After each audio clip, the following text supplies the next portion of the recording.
नमस्कार. 30 दिवस, 30 नवीन व्यवसाय, दिवस 20वा. Gift hamper.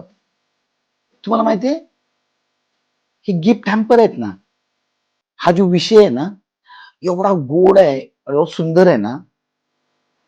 एक उदाहरण देतो या गिफ्ट हॅम्पर बद्दल. डेअरी मिल्क आहे ना, सुरुवातीला डेअरी मिल्कने काय केलं, लहान मुलांनी ऍडव्हर्टाईज चालू केली. सगळ्यांना काय वाटलं, हे लहान मुलंच खायचे फक्त, आणि त्यांचा सेल फक्त लहान मुलांमध्येच राहिला.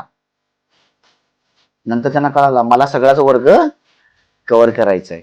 मग त्यांनी कोणाला आणलं, अमिताभ बच्चनला आणलं, आणि काय केलं, त्यांनी ऍडव्हर्टाईज चालू केली. सगळ्यांना पण खायला चालू केली. बरं आत्ता काय झालं माहितीये का, आत्ता ऍडव्हर्टाईज अशी, रक्षाबंधन आलं, कौटुंबिकची ऍडव्हर्टाईज चालू झाली, दिवाळी आली.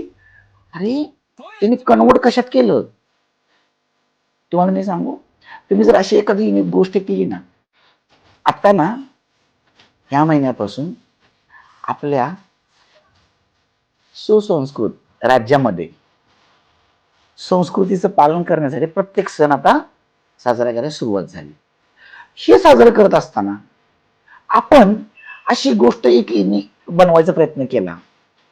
रक्षाबंधन आलं, भाऊबीज आलं, तुम्हाला माहितीये इथून पुढे दिवाळी आली, दसरा आला, गणपती आला.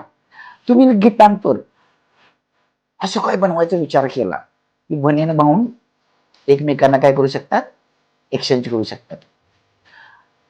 ते चालू शकत नाही का हो? आणि लोकांना काय हवं माहिती आहे, तुम्ही ना काहीतरी वेगळं. आता वेगळं आयडिया जर तुम्हाला सुचत नसतील, ऑब्विसली आपल्या चॅनल आहेच, ही गोष्ट तुम्हाला नक्की सुचवेल. पण एकच गोष्ट सांगेल, जर तुमच्या डोक्यात एखादी युनिक येते गोष्ट, ती चालवायची कशी हे जर समजत नसेल ना, तर नक्की चॅनलला फॉलो करा, कमेंटमध्ये टाका की सर मला याच्यामधून सक्सेस करायचं, कसं करायचं मला समजत नाहीये. आपण एकत्र राहून ही गोष्ट 100% काय करू, सक्सेस करू. थँक्यू.